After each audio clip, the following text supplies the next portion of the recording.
جیسا کہ میں پچھلے چند جمعوں سے بتا رہا ہوں کہ جنت کی نعمتیں کیسے رہتے ہیں.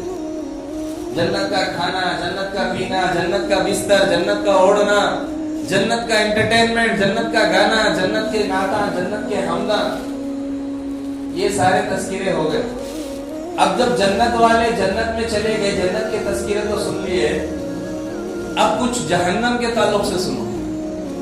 جہنم کیسی رہتی؟ جس جہنم سے ڈرانے کے لیے نبیوں کو اللہ دنیا میں بھیجا، وہ جہنم سے کیسا ڈرائے نبیاں؟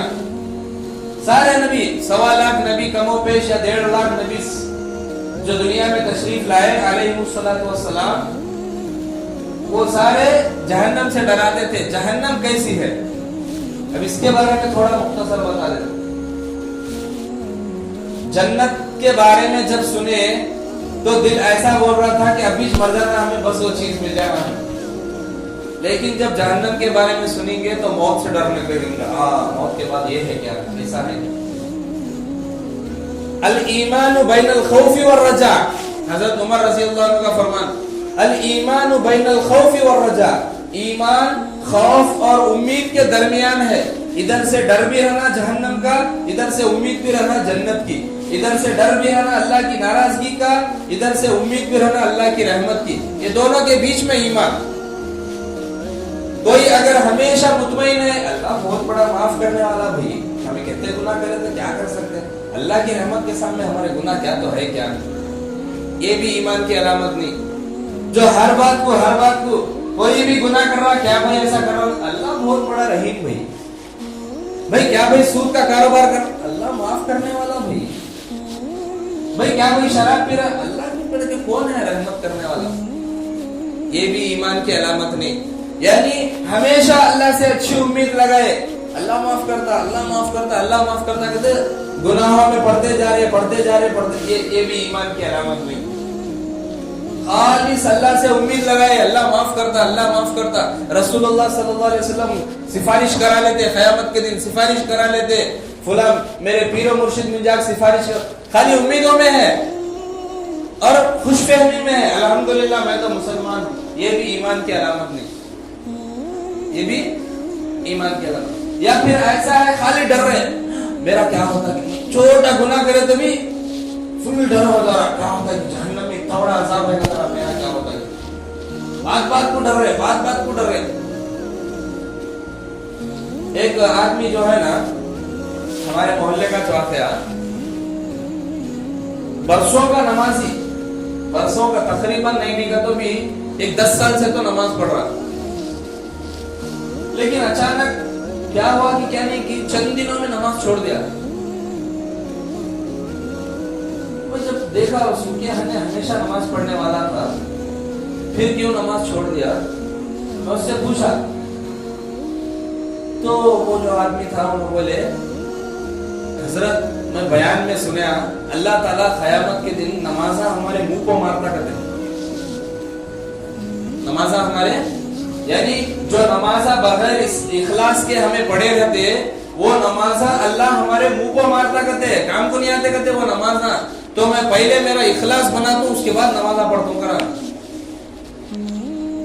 وہ اخلاص بنانے کے چکر میں کئی برسوں سے نمازہ چھوڑ دیا. برسہ گزر گیا، میں سمجھاتے اسے 10 سال تک تقریباً نماز پڑھا. اس کے بعد ایک بہت بڑا عرصہ گزر گیا، نمازہ چھوڑ دیا. کیا کہ بولے تو ابھی ویسا ایمان بنا نہیں میرا نماز پڑھنے کا. نماز خالی اٹھنے بیٹھنے کا نام نہیں، دل میں رہنا وہ نماز. تو یہ بھی ایمان کے، اس کے اندر زیادہ ڈر آ گیا، سو میری نماز کہاں بیکار چلے جاتی کی کر. تو یہ بھی ایمان کی علامت نہیں. صرف ڈر رہے اللہ سے، اللہ کی رحمت کی امید ہی نہیں، خالی ڈر رہے. میں یہ کرتا ہے ایسا ہوتا کہ مجھے یہ کرے، میں ایسا ہوتا کہ میں یہ کرے، یہ ہو جاتا کہ یہ ڈر اور امید. خالی کچھ بھی کرو اللہ معاف کرتا بھائی، اللہ معاف کرتا بھائی. بھائی داڑھی منڈائے نا بھائی، تو داڑھی رکھ بھائی، اللہ بہت بڑا غفور رحیم ہے بھائی. انشاءاللہ جب 40-50 سال کی عمر ہوگی تب چھوڑ دو انشاءاللہ. بھائی جب تک گناہ ہوتا نا بھائی اللہ معاف کرتا بھائی. تو پورا ڈر کے ساتھ زندگی گزارنا یہ بھی ایمان نہیں. پوری امیدوں کے ساتھ اللہ کے ساتھ خالی اچھا خوش فہمی میں زندگی گزارنا یہ بھی ایمان کی علامت نہیں. اللہ کی حضور حضرت عمر اسی لیے فرمائے الایمان بین الخوف والرجاء، ایمان کب بولے تو خوف بھی رہنا، ڈر بھی رہنا اور امید بھی رہنا.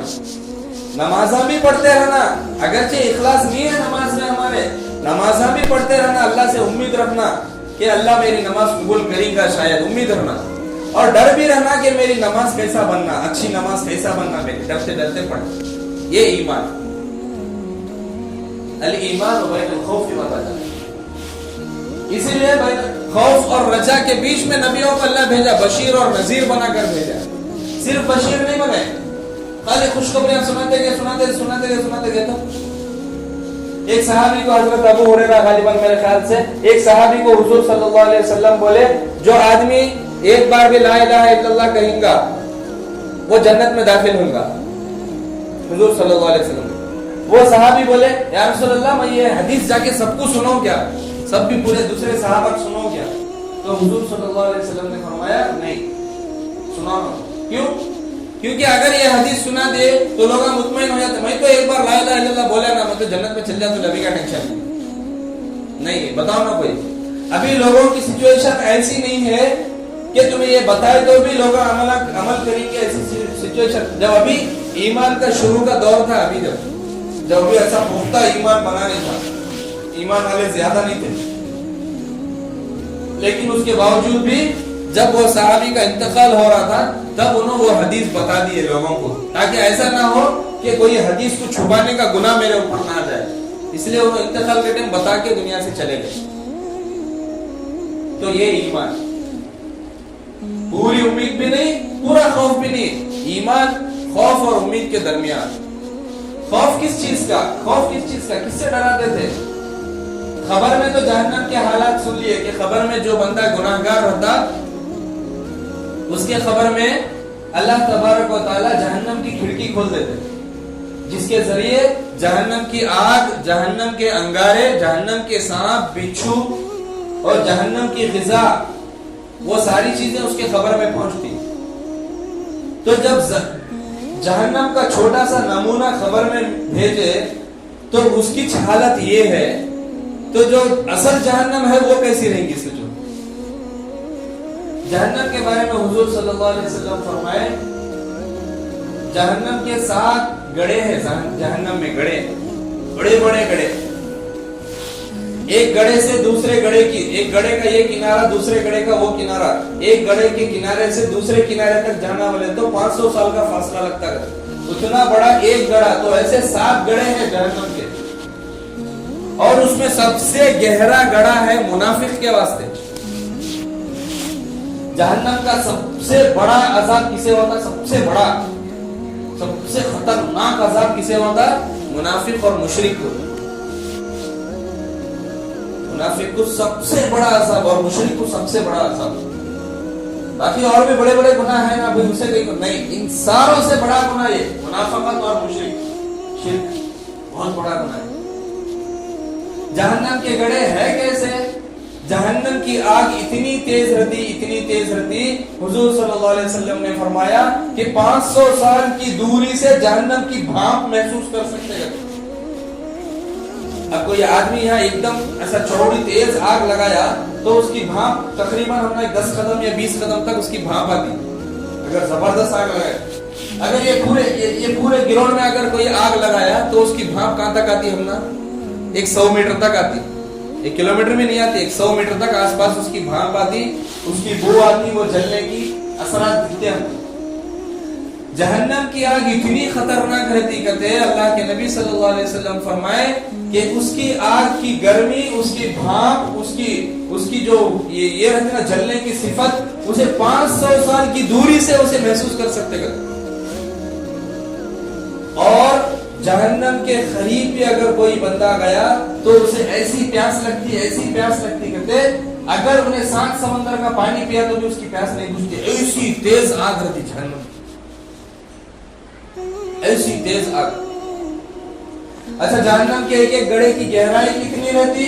اللہ کے نبی صلی اللہ علیہ وسلم ایک مرتبہ صحابہ کے ساتھ بیٹھے ہوئے تھے، ایسی مجلس میں بیٹھے ہوئے تھے.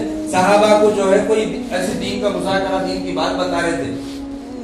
حضور صلی اللہ علیہ وسلم گفتگو فرما رہے تھے, اچانک کسی چیز کی گرنے کی آواز آئی, یعنی کوئی چیز کہیں اوپر سے نیچے گری ایسا آواز آئی. حضور صحابہ اکرام سارے ایک دم تیز آواز, بہت زبردست آواز ہے. صحابہ اکرام سے حضور صلی اللہ علیہ وسلم پوچھے, اے صحابہ یہ ابھی ابھی جو گرنے کی آواز ہے یہ کس چیز کی آواز ہے, معلوم کیا؟ تو صحابہ اکرام بولے یا رسول اللہ تمہیں بہتر جانتے اور اللہ بہتر جانتا.